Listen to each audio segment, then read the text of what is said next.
Good morning and welcome to the First Parish in Framingham.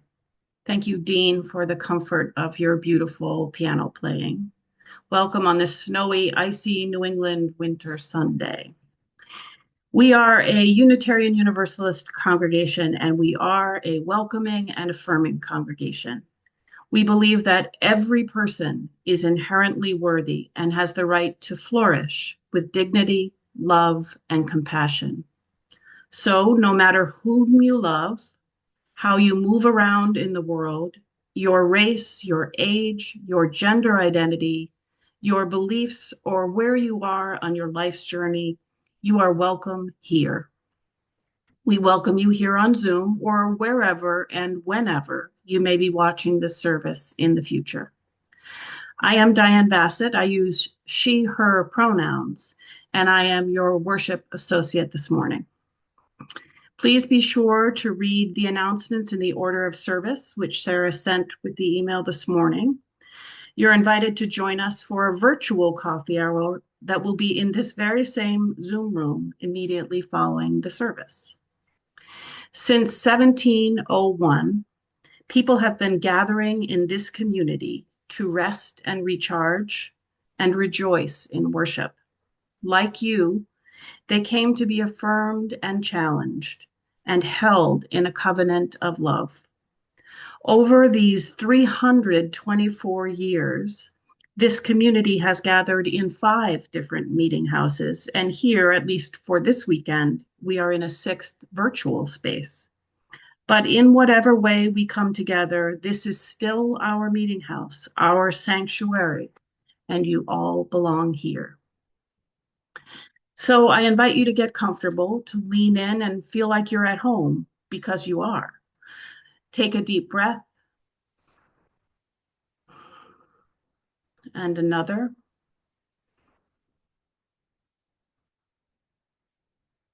Let us release all that we need to let go of in order to be more fully present to ourselves, to one another, and perhaps to the sacred in this moment.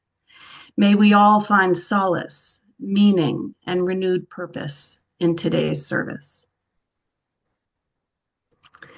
The flaming chalice is a primary and much beloved symbol of our living Unitarian Universalist faith. It connects us with our heritage, but also illuminates the path to our future. To symbolize the light of reason, the warmth of community, and the fire of commitment, it is our tradition to ignite our chalice whenever and wherever we gather together. We light the chalice this morning with these words by Reverend Sam Trumbore. O light of life, be kindled again in our hearts as we meet together this morning to celebrate the joy of human community, seeking a wholeness that extends beyond ourselves. We will now rise up, at least in spirit, to enjoy our first hymn, number 1008, When Our Heart is in a Holy Place. Since we can't be together in the meeting house, we have a recording from when we sang it together once in the past. Immediately following our hymn, please join in singing and speaking along with the recording of our sung affirmation and spoken affirmation.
place.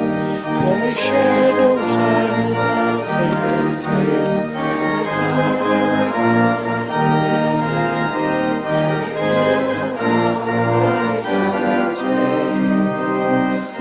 heart is in a holy place. When our heart is in a holy place. When our heart is in a holy place. We are blessed with love and amazing grace. When our heart is in a holy place. When our heart is in a holy place.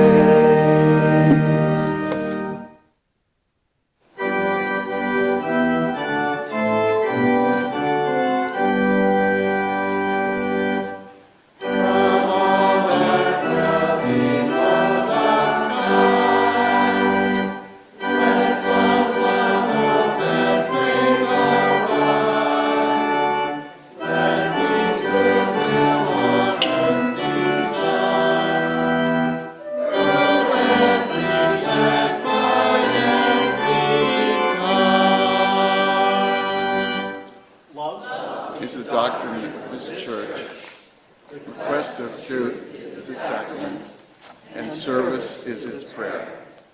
To dwell together in peace, to seek knowledge and freedom, to serve all life with compassion, to the end that all souls shall grow into harmony with the divine. This is our great covenant, one with another and with our God. Good morning. I'm Lauren Strauss, the Director of Religious Exploration at First Parish. And I have a little story this morning called Tiny the God. This is published in the book Sparks of Wonder, and it was written by my colleague Becky Brooks. Tiny the God. Once upon a time, there was a tiny little itty bitty, very small, tiny little God named Tiny. She lived her life hearing stories of all the big gods, and, well, let's face it, she was jealous. She knew she needed to think of some kind of special spark of an idea that would make her existence meaningful. After watching humans for a long time, she hit upon something that just might work, something to make people think, yeah, that Tiny has really got a good thing going. This was it. This was going to make her famous. Ready? Here it is. You are not alone. She took the form of a very light breeze, and in a voice so quiet each person heard it only in their mind, she said, "You are not alone. You are not alone." People loved it. It was perfect because who doesn't want to hear that? Pretty soon, Tiny was comforting people all over with "You are not alone." Every evening, she took the form of a breeze and she whispered it in people's minds. Until one day, she encountered someone who wasn't comforted at all. When Miriam heard Tiny's words in her mind, instead of feeling comforted, she felt agitated. Something was just kind of off about it. She kept saying it to herself over and over again. "You are not alone. You are not alone." She tossed and turned. She couldn't sleep. In the morning, she went to read the paper, and instead of skimming everything, she found herself drinking in every story. She was only halfway through when she found herself crying. "I am not alone," she said. "I am connected to every one of these people.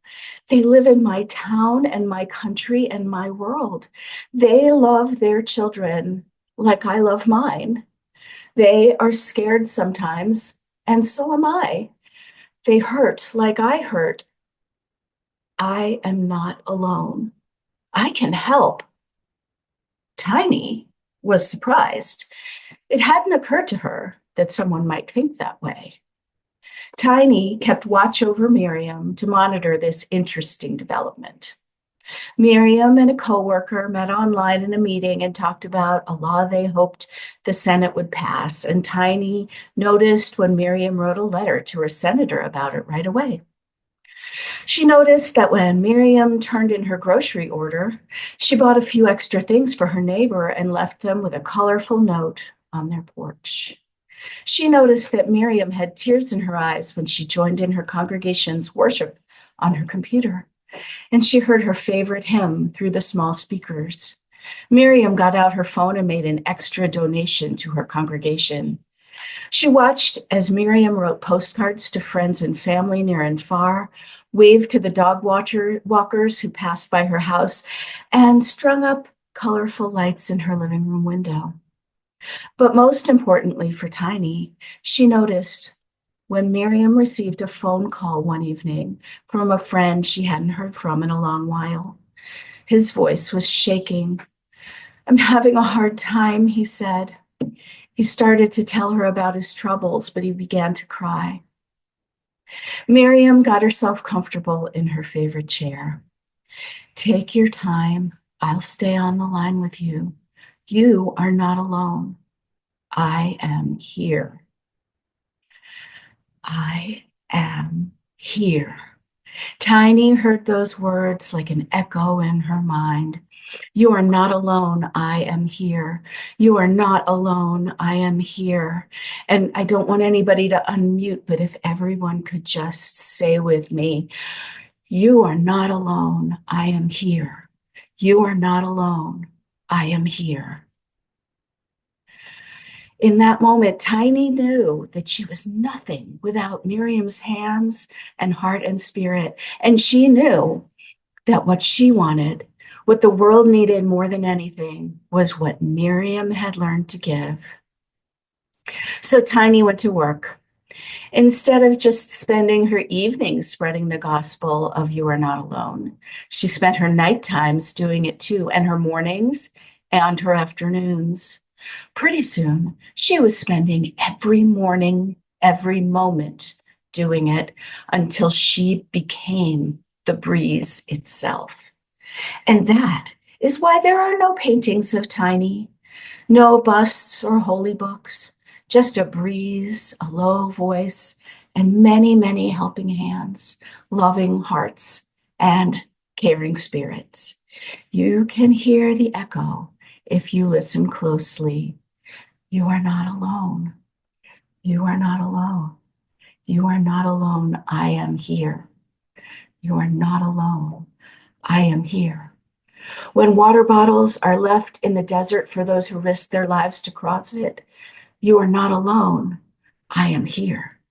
At the bedside of the dying man, you are not alone. I am here. In the jailhouse and the sanctuary, you are not alone. I am here. Separate and together, you are not alone. I am here. May it be so.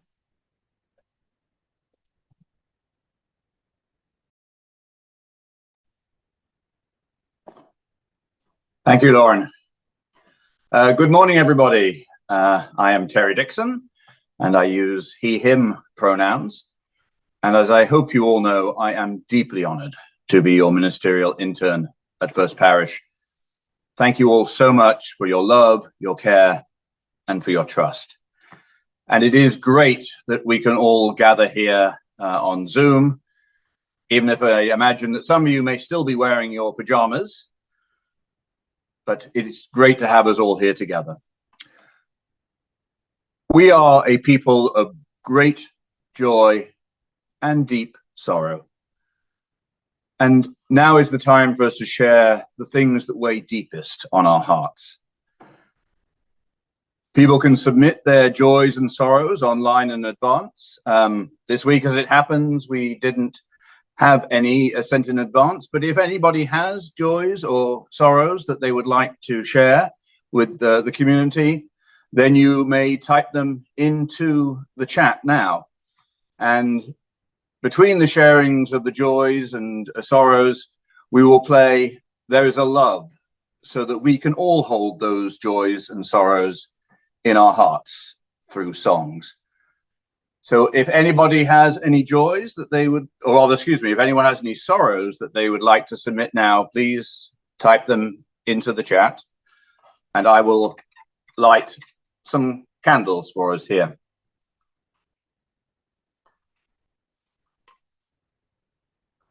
So Ronnie has a sorrow that a dear family friend, Richard Jacobs, died unexpectedly this week.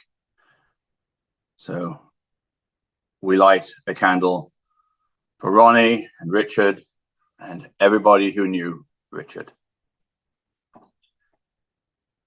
And Vanessa sadly shares that her dog got killed by a car or a truck while at a dog sitter on Wednesday. And we know how sad it can be to lose a pet. So we light a candle for Vanessa as well. And Diane also has a sorrow that so many people are living in fear with this new administration as it forges on with its hatred.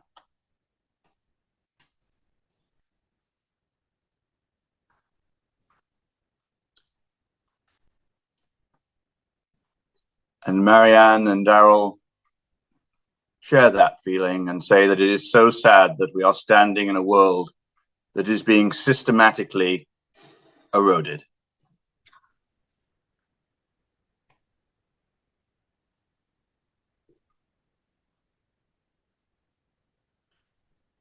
And Greg Wells shares a sadness about Patrick O'Neill's passing. So we light a candle for Patrick.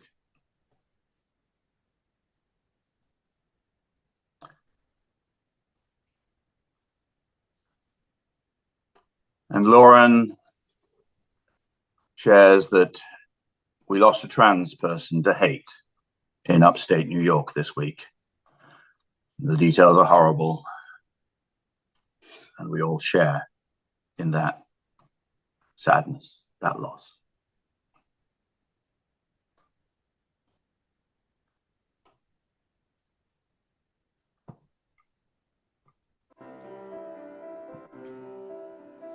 There is a love holding me. There is a love holding all that I love. There is a love holding all my rest in this love.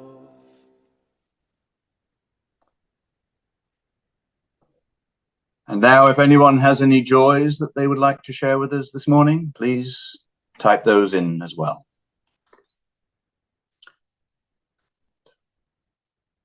Carol shares with us the happiness that her son Corey in Utah has grant money finally freed up so he can go continue with his research fieldwork next week in Colorado. That is a relief and a blessing. So we light a candle.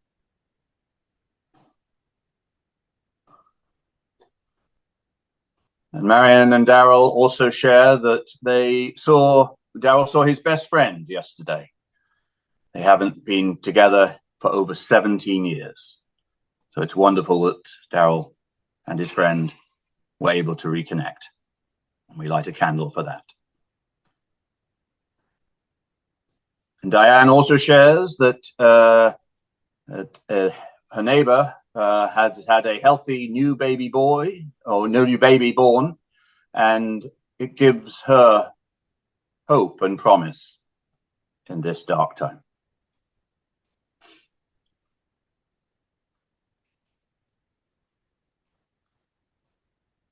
And Kevin shares with us that they spent Valentine's at a pottery class with their girlfriend, making clay lovebirds.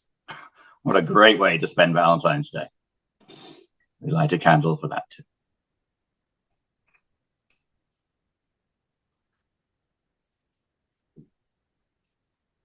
And Michael shares the joy that he finally got a resolution to ongoing health issues and is feeling back to normal again.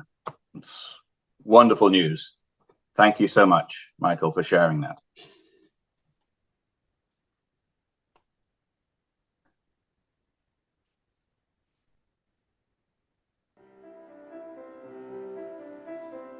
There is a love holding us. There is a love holding all that I love. There is a love holding all. We rest in this love.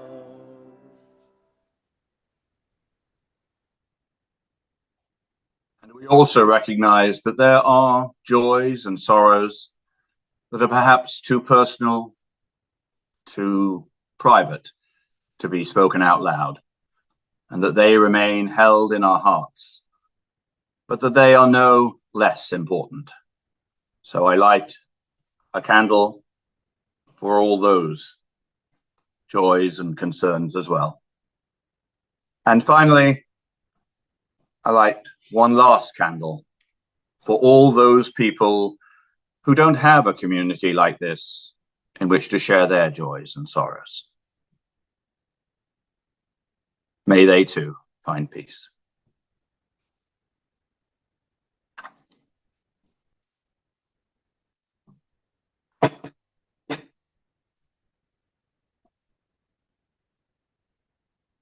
And now I would invite you into a time of contemplation, prayer, or meditation. Please settle in your seat with your feet on the floor, feeling yourself supported and held, and take a deep breath.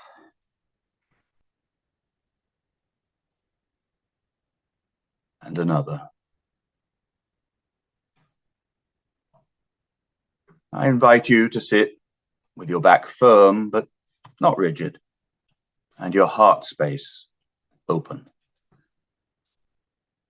Firm back, soft front.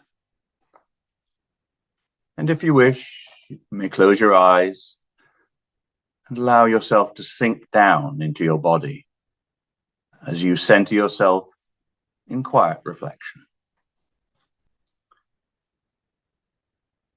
So we call upon that great mystery, which goes by many names and yet transcends all names. That oneness that can be approached by many paths and yet is also the path itself. That ever-present but elusive spirit of life. The essence of holiness within and among us, which enables each of us to love and be loved just as we are, in our essential humanity. Through that power, that spirit, may we grow into ever closer connection, ever deeper communion with one another and all beings. We give thanks for this community, for all the joys and blessings in our lives, and all those beings and things that give our lives purpose and meaning. We are deeply grateful for the love, compassion, and kindnesses, large and small, that we receive on a daily basis. May we never fail to see those as the blessings they are. But we also lift up those difficulties, sadnesses, heavy feelings, the struggles, griefs, and worries that weigh on our hearts and minds. For the suffering of any one person is a collective suffering. And as long as one suffers, we all suffer. So may all who are hurting find support and solace, and by sharing our troubles in loving community, May those troubles be lessened. And may all afflicted by disease, illness, whether physical or mental, or by addiction, be comforted and find relief. May all who are experiencing grief or loss feel nurtured and consoled. And may those who are suffering from loneliness and isolation be uplifted and enlivened through human connection and togetherness.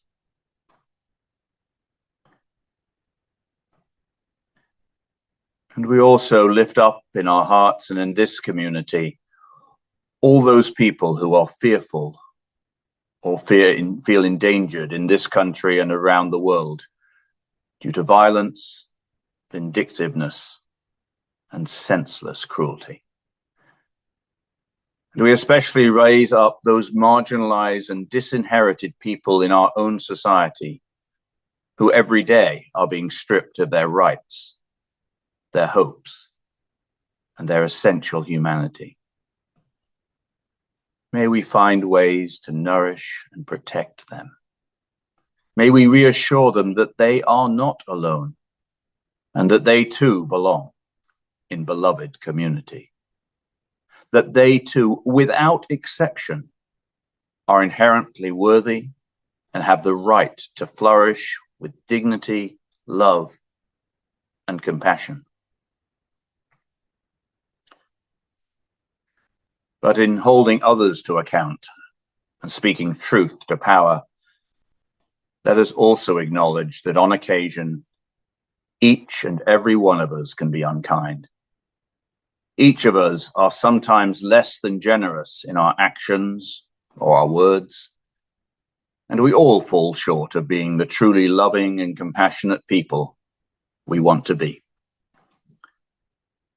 So let us acknowledge our individual and collective mistakes, forgive others for their failings, and be gentle with ourselves. Do whatever we can do to make amends for the hurt we cause, whether intentionally or not, and continually recommit ourselves to strive to do better. Because it is only through recognition, repentance, reconciliation, and rededication that we can build the beloved community we wish to see.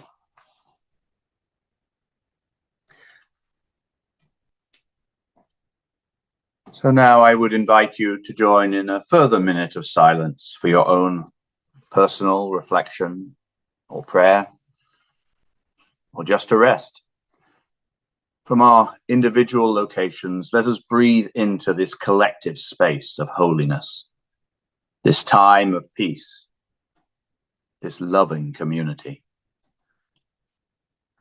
For once, there's nothing else you need to do. This is a time simply to be and be held. So let's enjoy this moment of tranquility.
May we all find ways to hold ourselves and each other lightly and lovingly in this sacred moment.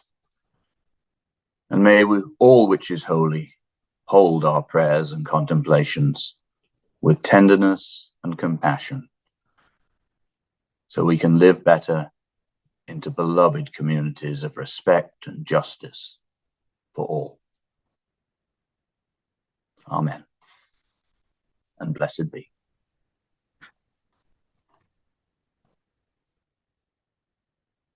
This is the time in our service where we accept the offering to support the prophetic and practical work of this church. You may donate through the link in the email Sarah sent this morning, either now or after the service, and we will put the link for your use in the chat if that is easiest. Thank you for your gifts of support. What is given with generosity and grace is accepted with gratitude and respect.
Our reading this morning is No Man is an Island, the famous meditation by the English cleric and metaphysical poet John Donne.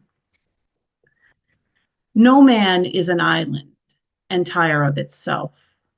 Every man is a piece of the continent, a part of the main. If a clod be washed away by the sea, Europe is the less, as well as if a promontory were, as well as if a manor of thy friends or of thine own were. Any man's death diminishes me because I am involved in mankind, and therefore never send to know for whom the bell tolls. It tolls for thee.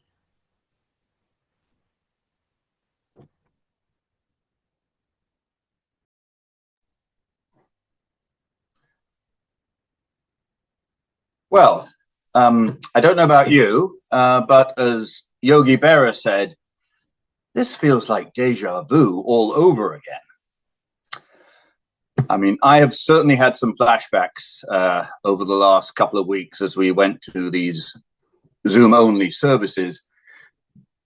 Quite honestly, it feels like the not so good old days of the pandemic.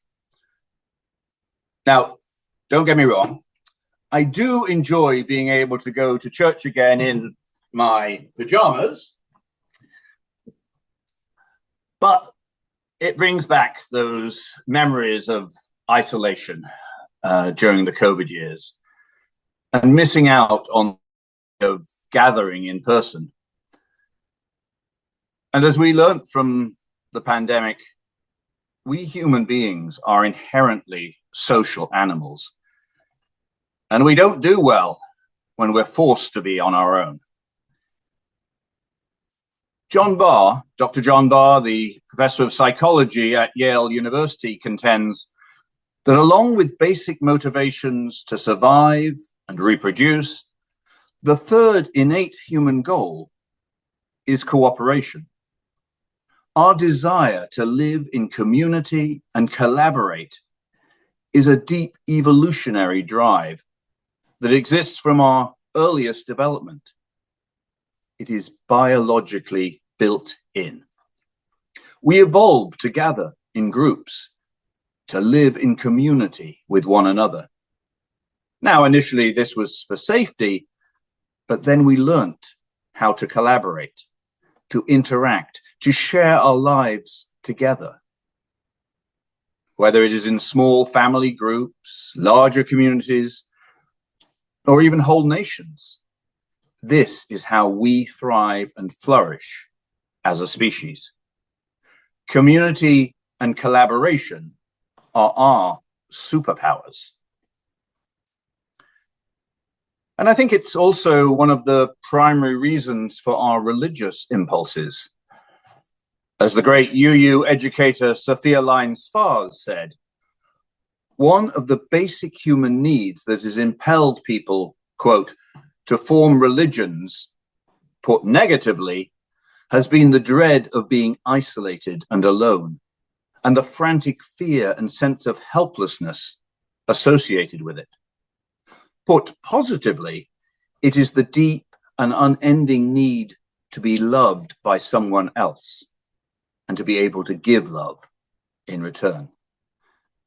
This seems to be an instinctive craving that dates its simple beginnings in an urge for some kind of togetherness, unquote. In short, we crave love, and we crave being together, to be connected spiritually. The Latin root of the word religion is the same as the word ligament, that which binds together. As Mary Byron has put it, to be religious is to be clear about what you are bound to, in the way that ligament holds muscle to the bone. The needed ties in our time involve our ability to see ourselves as truly interdependent. Or, as the late Archbishop Desmond Tutu said, our created nature is that we are made for a complementarity. But this desire for essential human connection is not just a religious impulse, it's deeply humanist as well. Indeed, Archbishop Tutu acknowledged as much when he spoke about the African humanist philosophy of Ubuntu. To quote him again, you don't have to have spiritual or religious teaching. It's just the truth. You can't survive on your own. You need other people in order to be human. That's why when they want to punish you, they put you in solitary confinement, because you can't flourish without other human beings. They give you things that you cannot give yourself, no matter how much money you have. And so we speak of Ubuntu. A person is a person through other persons. And as President Obama noted at Nelson Mandela's funeral, Ubuntu is premised on the recognition that we are all bound together in ways that are invisible to the eye, that there is a oneness to humanity, that we achieve ourselves by sharing ourselves with others and caring for those around us. So like religion, Ubuntu involves the same social and interpersonal ligaments that connect our collective human body and allow us to grow and thrive as people. But the truth is that human connectivity is often in short supply these days. A 2021 report by the Cigna Group showed that more than 58% of American adults are considered lonely, and that the problem is worse amongst Blacks and Latinos, the poor, and young people. Indeed, 79% of those aged 18 to 24 reported feeling lonely. Yes, the truth is we are becoming an increasingly lonely, isolated, and less communal society. And this is having serious negative impacts, not only on our happiness and life satisfaction, but also on our physical and mental health, our life expectancy, and the social, political, and economic well-being of our communities. As I think we all know, in June 2023, Dr. Vivek Murthy, the US Surgeon General, issued this advisory on our epidemic of loneliness and isolation. And he wasn't speaking in metaphor. He literally meant an epidemic, a genuine medical emergency that is having staggering impact on our public health. As the advisory stated, the physical health consequences of social isolation include a 29% increased risk of heart disease, a 32% increased risk of stroke, and a 50% increased risk of developing dementia for older adults. Additionally, the lack of connection increases the risk of premature death by more than 60%. Indeed, based on various scientific studies, the report concluded that the mortality impact of being socially disconnected is the equivalent of smoking 15 cigarettes a day, and significantly greater than obesity, physical inactivity, or even consuming more than 6 alcoholic drinks daily. And there's also a clear and direct connection between loneliness and higher rates of depression, anxiety, and suicide and self-harm. Indeed, social isolation is probably the strongest and most reliable predictor of suicidal ideation and attempts. For example, in one large study, the probability of dying by suicide more than doubled among middle-aged men who lived alone. And the other key point is that the impacts of this epidemic are not just felt by the people who are lonely and isolated. As the advisory made clear, loneliness is a social disease that impacts all of us. On a practical level, greater isolation and decreased social capital results in worse communal health, less resilience to natural disasters, higher levels of crime and community violence, and lower economic prosperity across society as a whole. And on a deeper, more spiritual level, we also all share in the suffering because it impacts our collective welfare and our essential humanity. As John Donne wrote 400 years ago, no man is an island entire of itself. Every man is a piece of the continent, a part of the main. As with Europe, we are all the less from the washing away of our cumulative connections, as if it were our own manna that is being lost. Paraphrasing the reading, any person's loneliness diminishes me, because I am involved in mankind, and therefore never send to know for whom the bell tolls. It tolls for thee. Now, don't get me wrong. I am not saying that we all need to be social butterflies all the time. After all, we know that taking some alone time, periods of solitude to relax, reflect, and recharge, is not a bad thing. In fact, it's a helpful and much needed restorative practice, one with both physical and spiritual benefits. Nor am I suggesting that we all need to be raging extroverts. Quite the opposite. We need introverts, extroverts, and all other personality types to thrive. Everyone is part of the collective. Everyone has different preferences, abilities, and skills to offer. But there is a huge difference between time of quiet and solitude and chronic loneliness and isolation. The evidence also shows that it's not the quantity of friends you have, but the quality of your close relationships that counts.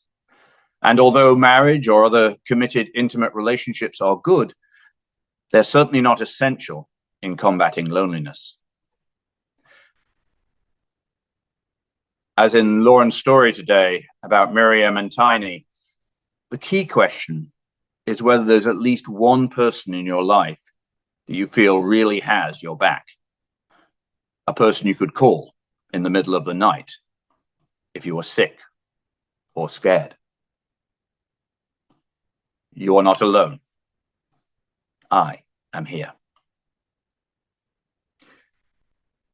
But the studies also show that connecting with more casual friends and acquaintances, your neighbors, office colleagues, or even that familiar but nameless person in the grocery checkout line, has positive benefits.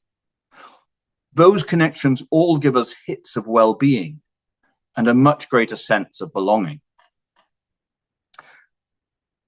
So what can we do? How can we rebuild our promontories of connection? Well, first, I think we need to give ourselves credit for what we've already done. As you know, this congregation has taken on striving to end the epidemic of loneliness in Metro West as a strategic goal. Reverend Aaron has preached on loneliness and solitude several times. And 3 months ago, we published this book, Solitude, Community, Hope. It's an anthology of prose, poetry, and artwork on the topic. It is a wonderful book. So if you haven't yet bought a copy or given one to each of your friends and family members, please do. And also, please spread the word about the book to others. If you'd like copies or more information, you can reach out to Eva Bender or Lynn Damianos, and they'd be happy to hook you up. But what else can we do?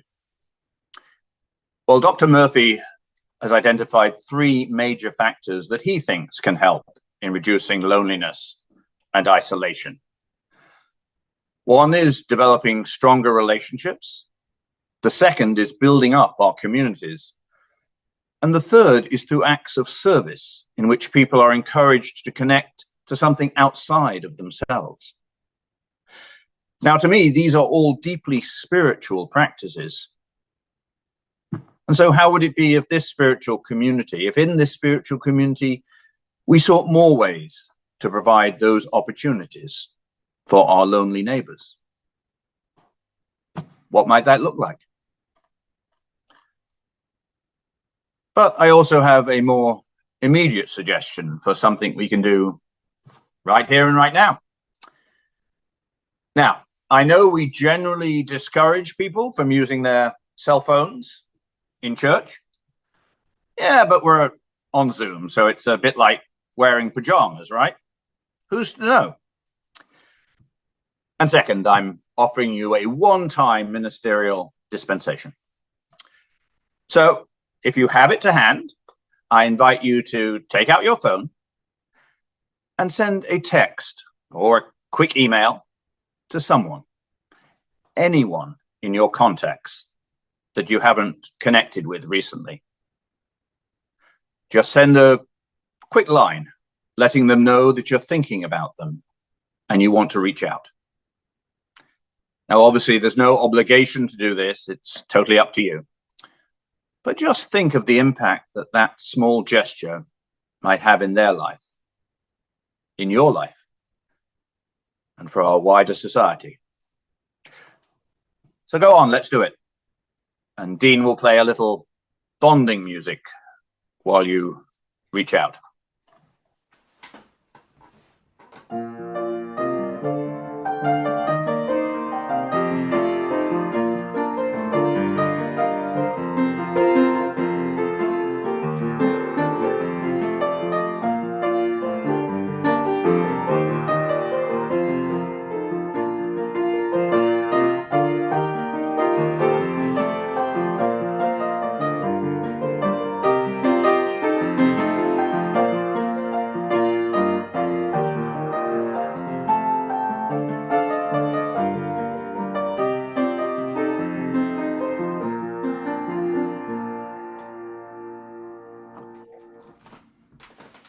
Thank you, Dean. I hope that felt good.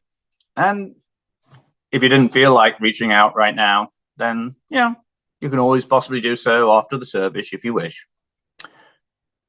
Because you see, I think as in the story today, it's small things like that that can be the best antidote to this epidemic. Send a text, have a chat over coffee, or just say a friendly hello to a random person on the street. Yes, perhaps we should try to tackle loneliness one person at a time, one connection at a time, one act of kindness at a time. And then let's watch those things build over time. Given the state of our world today, I reckon it's worth a shot. Amen. And may it be so.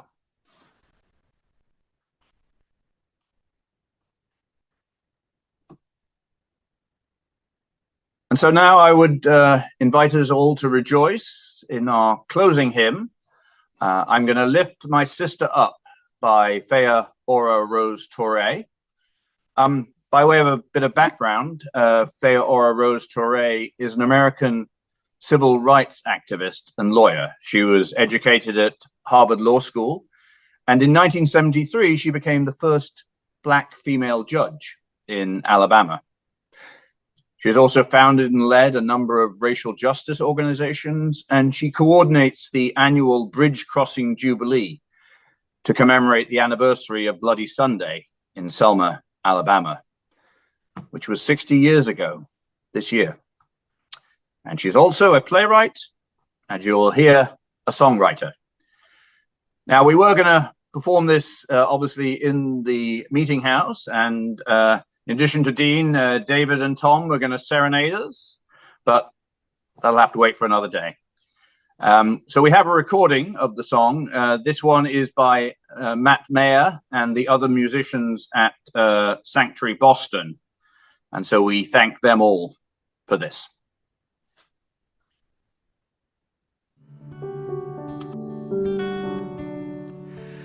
I'm gonna lift my sister up. She is not heavy. I'm gonna lift my sister up. She is not heavy. I'm gonna lift my sister up. She is not heavy. If I don't lift her up, if I don't lift her up, if I don't lift her up, I will fall down. Let's sing together again. I'm gonna lift my sister up. She is not heavy. I'm gonna lift my sister up. She is not heavy. I'm gonna lift my sister up. She is not heavy. If I don't lift her up, if I don't lift her up, if I don't lift her up, I will fall down. I'm gonna lift my brother. I'm gonna lift my brother up. He is not heavy. I'm gonna lift my brother up. He is not heavy. I'm gonna lift my brother up. He is not heavy.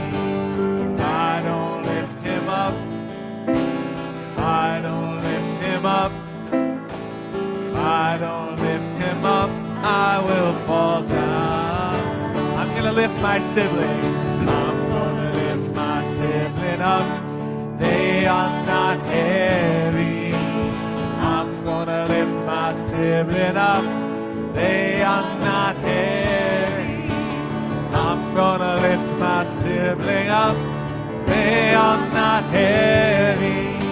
If I don't lift them up, if I don't lift them up, if I don't lift them up, I will fall down. My neighbor, here we go. I'm gonna lift my neighbor up. They are not heavy. I'm gonna lift my neighbor up. They are not heavy. I'm gonna lift my neighbor up. They are not heavy. If I don't lift them up, if I don't lift them up, if I don't lift them up, I will fall down. I'm gonna lift my people. I'm gonna lift my people up. They are not heavy. I'm gonna lift my people up. They are not heavy. I'm gonna lift my people up. They are not heavy. If I don't lift them up, if I don't lift them up, if I don't lift them up, I will fall down. If I don't lift them, if I don't lift them up, if I don't lift them up, if I don't lift them up, I will fall down.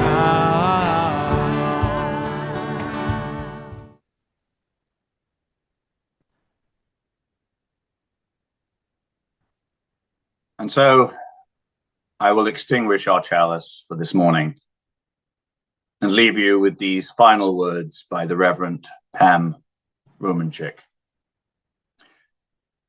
Why community? To remember that one is not a whole number, that we need both roots and wings, that strength comes from relationship and mutuality, that we know life in and through one another.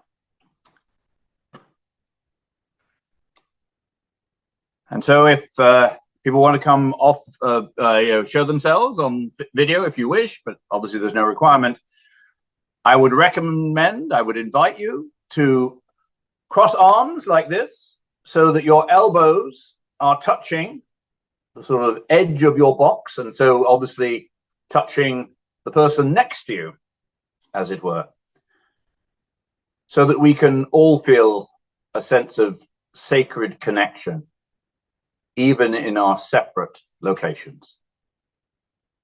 Let us remember that we can be together in community, even if we are not together in person, because loneliness dies in the light and warmth of community. And so, as we depart this collective sacred space that we've created together, may we create more sacred spaces wherever we go. And let us never forget to hold each other and the whole world with love. Be at peace and make peace in all you do. Amen and blessed be. Yeah, this was going to be a piece called One Great Spirit, Wakantanka. But we don't have a recording of this that we've done in the past. We're missing one of the services. So today we're going to have bell prayer by the bell choir, of course.